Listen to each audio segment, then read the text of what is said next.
مکہ مکرمہ میں ایک عورت تھی، اس کو اپنے حسن پر بڑا ناز تھا۔ وہ ایک مرتبہ نہانے کے بعد کپڑے بدل کر اپنے بال سنوار رہی تھی، آئینے کے سامنے کھڑی تھی اور اپنے آپ پہ بہت فریفتہ تھی کہ میں بہت حور پری ہوں۔ خامد کو جب دیکھا تو اس نے بڑے ناز نخرے سے بات کی کہ ہے کوئی مرد ایسا جو مجھے دیکھے اور میری تمنا نہ کرے؟ خامد نے کہا ہاں ہے، عبید بن عمیر۔ یہ مسجد نبوی میں مدرس اور خطیب تھے، تو میاں بیوی کا تعلق عجیب سا ہوتا ہے۔ آگے سے کہنے لگی تو دے مجھے اجازت، میں تجھے دکھاتی ہوں وہ پھسلتا کیسے ہے۔ اس نے کہا ٹھیک ہے، میں اجازت دیتا ہوں۔ عورت کو اجازت مل گئی اور وہ نکلی، پھر مسجد کے دروازے پر آ کر کھڑی ہو گئی۔ اب جب مولانا عبید بن عمیر رحمۃ اللہ علیہ مسجد نبوی صلی اللہ علیہ وسلم سے باہر نکلے تو عورت نے پہلے اس طریقے سے بات کہی جیسے کوئی مسئلہ پوچھنے کے لیے کھڑی ہو، تو مولانا کھڑے ہو گئے۔ اسی دوران اس نے اپنے چہرے سے نقاب کو ہٹا دیا۔ اس کا یہ خیال تھا کہ جب وہ میرے حسن و جمال کو دیکھیں گے تو فریفتہ ہو جائیں گے۔ جیسے ہی اس نے ایسا کیا تو انہوں نے نظر ہٹا دی اور کہا دیکھو کیوں ایسے کام کے بارے میں سوچتی ہو جس سے تمہیں دنیا میں بھی ذلت ملے گی اور آخرت میں بھی ذلت ملے گی۔ اب یہ الفاظ ان کے منہ سے اتنے درد سے نکلے وہ شرما گئی اور واپس آ گئی۔ شوہر نے پوچھا کیا بنا؟ کہنے لگی کیا مرد ہی نیک ہوتے ہیں، عورتیں نہیں نیک ہو سکتی؟ میں بھی نیک بنوں گی۔ اس کی زندگی بدل گئی۔ اس کے بعد روز وہ خامد سے پوچھتی عشاء کے وقت کہ تمہیں میری ضرورت ہے؟ اگر کہتا ہاں تو وہ وقت خامد کے ساتھ گزارتی، اور اگر وہ کہتا نہیں تو جبہ پہن لیتی اور ساری رات مصلے پہ عبادت کرتی۔ اس کا خامد کہا کرتا تھا پتہ نہیں عبید بن عمیر نے ایک فکرہ بول کر میری بیوی کو نیک کیسے بنا دیا۔ شکار کرنے کو آئے شکار ہو کے چلے۔ تو یہ کیفیتیں ان کے لیے تھی کہ پروردگار عالم نے ان کے دلوں میں ایک اثر ڈالا ہوا تھا، ایمان کامل ان کے دلوں میں تھا، اور یہ نہیں کہ صرف بڑے لوگوں کا یہ حال تھا، بچوں کا بھی یہی حال تھا۔ ایک باپ اپنے بیٹے کے ساتھ جا رہا تھا، اس نے راستے میں آم کا باغ دیکھا جس میں پکے ہوئے آموں سے درخت لدے ہوئے تھے۔ بچے کے باپ کی نیت میں فطور آ گیا، اس نے بیٹے کو بولا میں باغ میں آم توڑنے جاتا ہوں، تم یہیں کھڑے رہو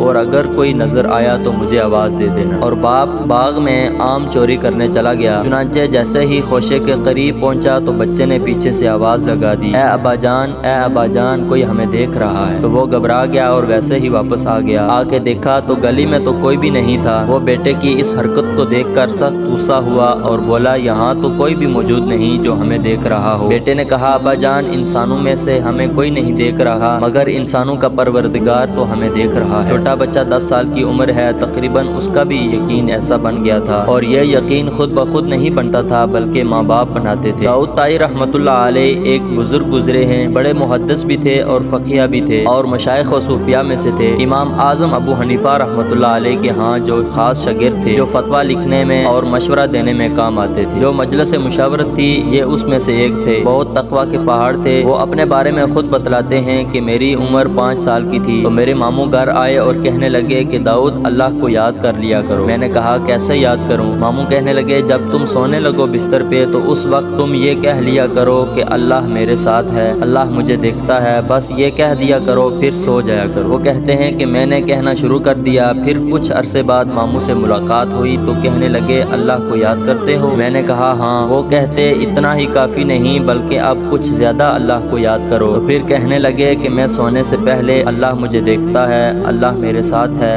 آنکھ بند ہونے تک کہتا رہا۔ اب جو بات بندہ روز کرتا رہے اس کا دل بے اثر تو ہوتا ہے۔ وہ کہتے ہیں کہ میں بچہ تھا، ان الفاظ کے بار بار کہنے اور دہرانے سے میرے دل میں اللہ سبحانہ و تعالیٰ کا ایسا استحضار آ گیا کہ بچپن میں ہی میرے دل میں یہ خیال پختہ ہو گیا کہ میں نے اللہ سبحانہ و تعالیٰ کی زندگی بھر کوئی نافرمانی نہیں کرنی۔ اللہ اکبر۔ بچوں کا والدین کس طرح پختہ یقین بنایا کرتے تھے۔ ملتے ہیں نیکسٹ اسی طرح کی ایک معلوماتی اسلامی ویڈیو کے ساتھ، تب تک کے لیے اللہ نگہبان۔